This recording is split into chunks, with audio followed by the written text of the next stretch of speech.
people are sick.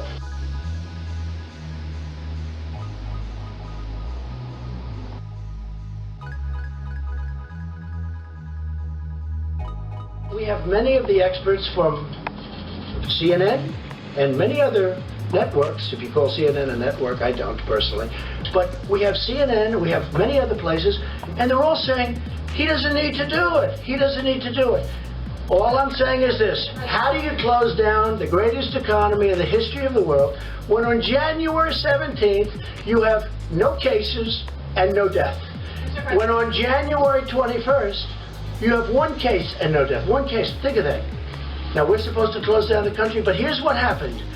When on January 31st I instituted the ban, Joe Biden went crazy. He said, you don't need the ban. He didn't go crazy like he does. He didn't even know what the hell the ban was. But so he didn't go crazy. But he did say, he did call me xenophobic. Wait a minute. He called me xenophobic. He called me a racist.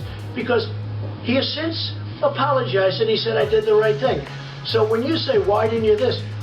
Every Democrat thought I made a mistake when I did it. I saved tens of thousands, maybe hundreds of thousands of lives by doing it. That you bought, the argument is that you bought yourself some time. You didn't use it to prepare hospitals. You didn't use it to ramp up testing. Right now, you're so disgraceful.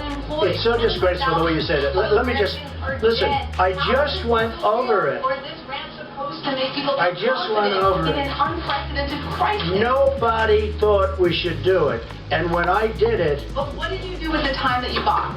You know the we month did? of February. You know what we did? Yeah. What do you do? Month of February. What do you do when you have no case in the whole United States? When you excuse me, you reported it.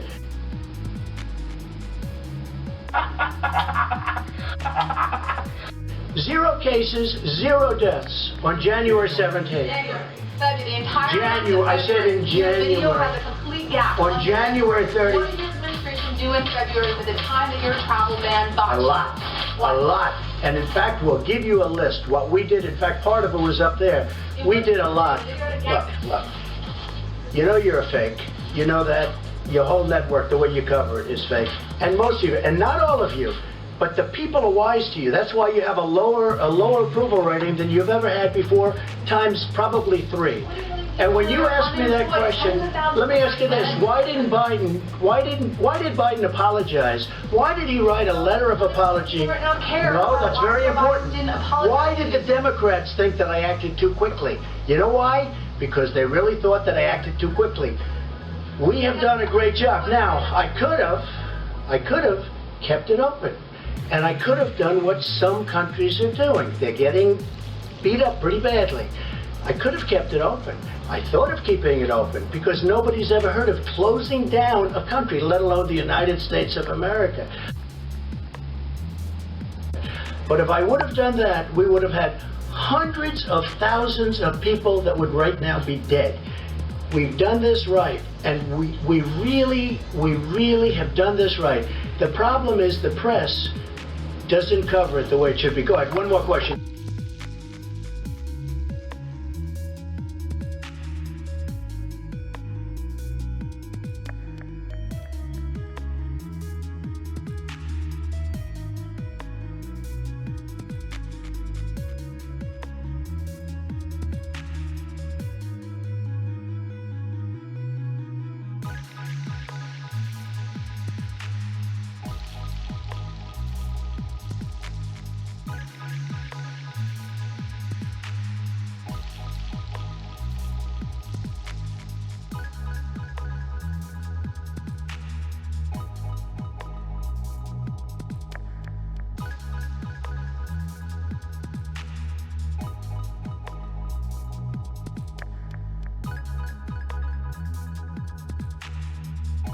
These people are sick.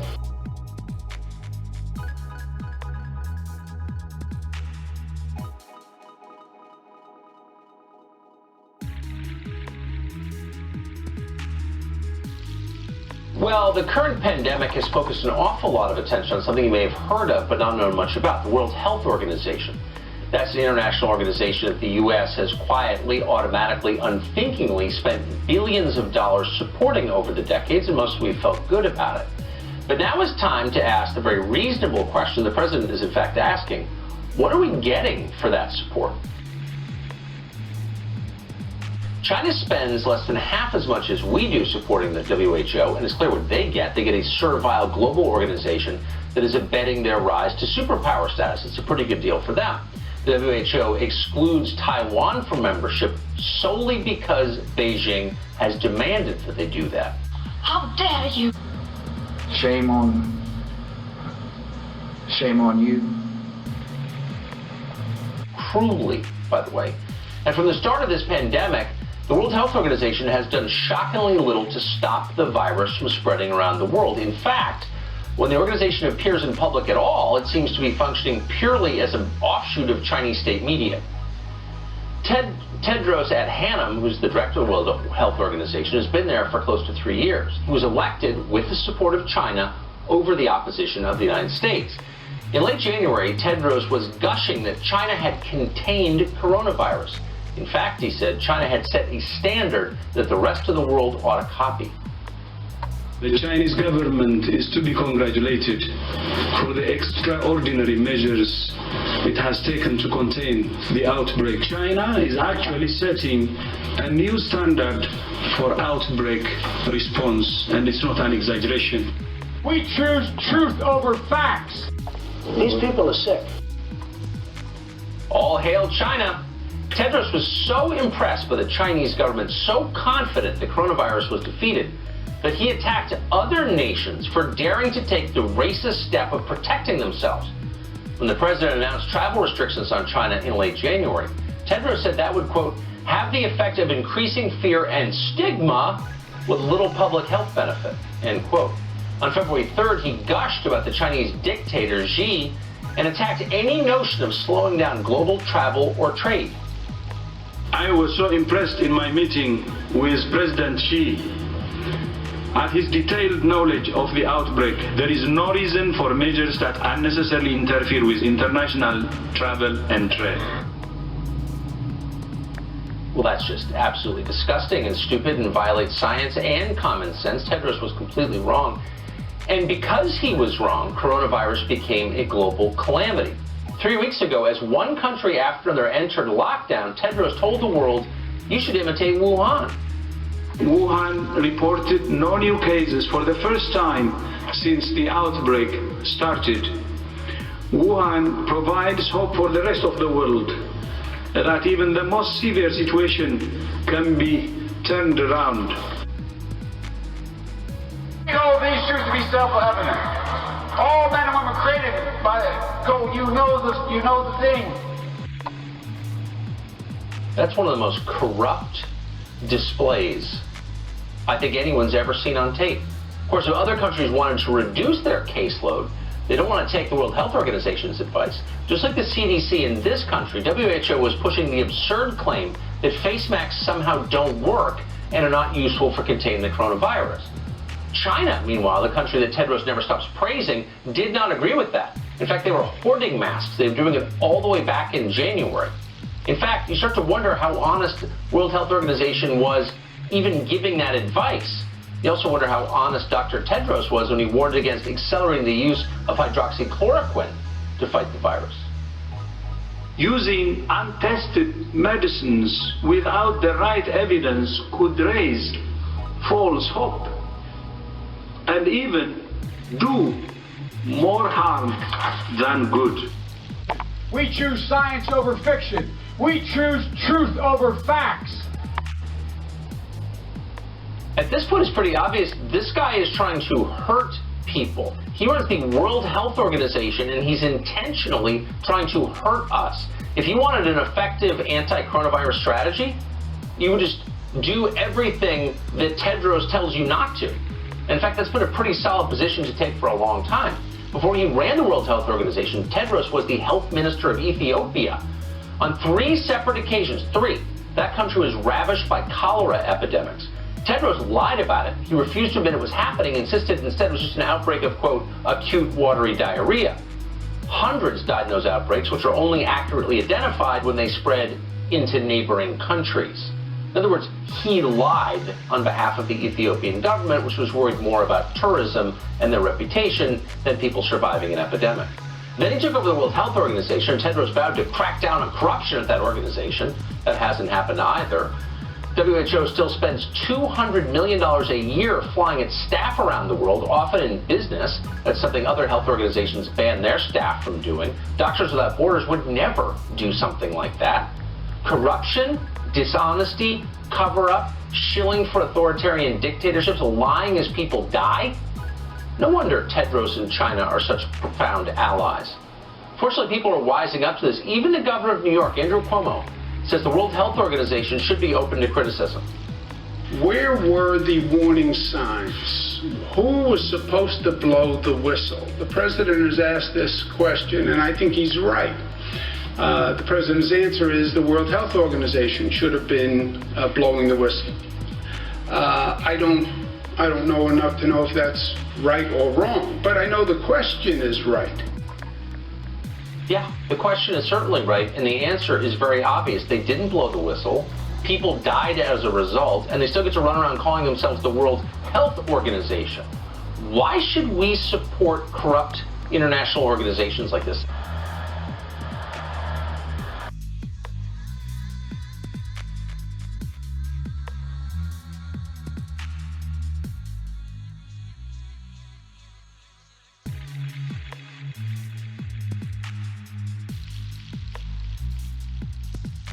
These people are sick.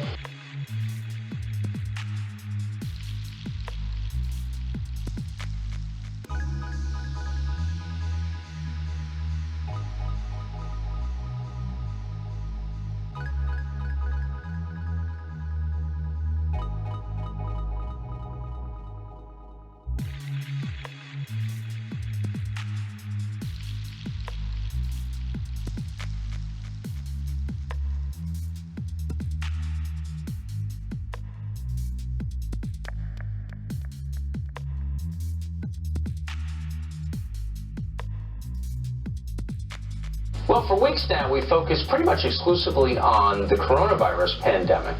In the last 3.5 years, only one other story has dominated the show for any length of time like this, and that was the Brett Kavanaugh confirmation battle. As you may remember, in their efforts to stop his ascent to the Supreme Court, the press spent weeks trying to destroy his life, his family's life, and they did it based on virtually no evidence. Every day you'd tune in, and some channel, usually it was MSNBC or CNN, will be airing some lunatic claim like this one. I've never heard of a guy who's a one-time rapist. I've never heard of a guy who's a one-time sexual assaulter. I grew up with guys like this. He's from around this area, right? He's the 5th guy in a gang rape. It's amazed me that we have an administration that out of the millions of people who are qualified in this country of all races and genders, they consistently find men who beat, abuse, and sexually assault women. These people are sick. Imagine calling someone a rapist on TV with no evidence whatsoever. And as the evidence is serially discredited day after day after day, you keep doing it because you don't care what the truth is, and they don't. We choose truth over facts. And it's even more obvious now just how cynical and disingenuous all of that was. How do we know? Because former Joe Biden aide Tara Reid claims that Joe Biden sexually assaulted her. Not said something naughty to her, but actually sexually assaulted her. Did he do that? We have no idea. And before I believe it, I want to hear his side and weigh all the evidence. The interesting thing is the press is using a completely different standard. Instead of choosing to believe all women, How dare you? they've essentially ignored this woman's claims or showed profound skepticism they never even considered granting to Brett Kavanaugh. What is this?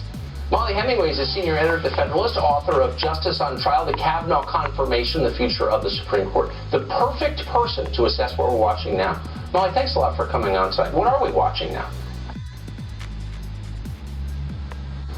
Well, it is so beyond clear that the Washington Post, the New York Times, CNN, MSNBC, and many other media outlets owe Justice Brett Kavanaugh their deepest apologies for how they handled allegations against him. As you note, there was no evidence in support of these allegations. In one case, the major claim made by Christine Blasey Ford, there's no evidence she ever met Brett Kavanaugh, much less that any assault of the type she described happened.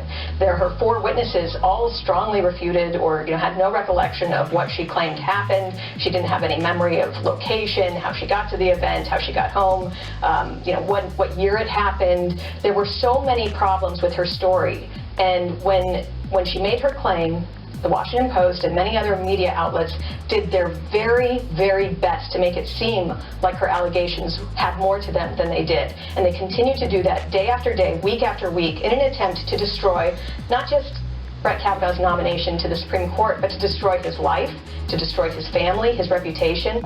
These people are sick. And you compare that with this Joe Biden situation where the woman making the accusation, nobody denies that she worked for him, that she knew him. Nobody denies that she told people at the time of the alleged event. And how that story is being rolled out is to ignore it for 19 days and to do their very best not to lay out in sympathetic fashion her version of events, but to work so hard to debunk and go against the story. How dare you? Lying dog-faced pony soldier. Now, I believe, as do you, that Joe Biden and all people accused of sexual assault deserve due process. That is important not just for alleged perpetrators, but also for alleged victims. That's a very important thing. The media seem to see the importance of that in Joe Biden's case, but they never saw that and did so much in the opposite extreme with Brett Kavanaugh. They're such liars. They're such water carriers for the Democratic Party. They're not even ideologues. They're too dumb to have ideas. They just take their little orders, Jeff Zucker hands them out, and they all follow like the robots they are, like little ants marching in line. Molly Hemingway, you have seen more of that than most people and lived to tell the tale. Thanks a lot for joining us tonight. Thank you.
And the only cure for that Trump derangement syndrome is 4 more years.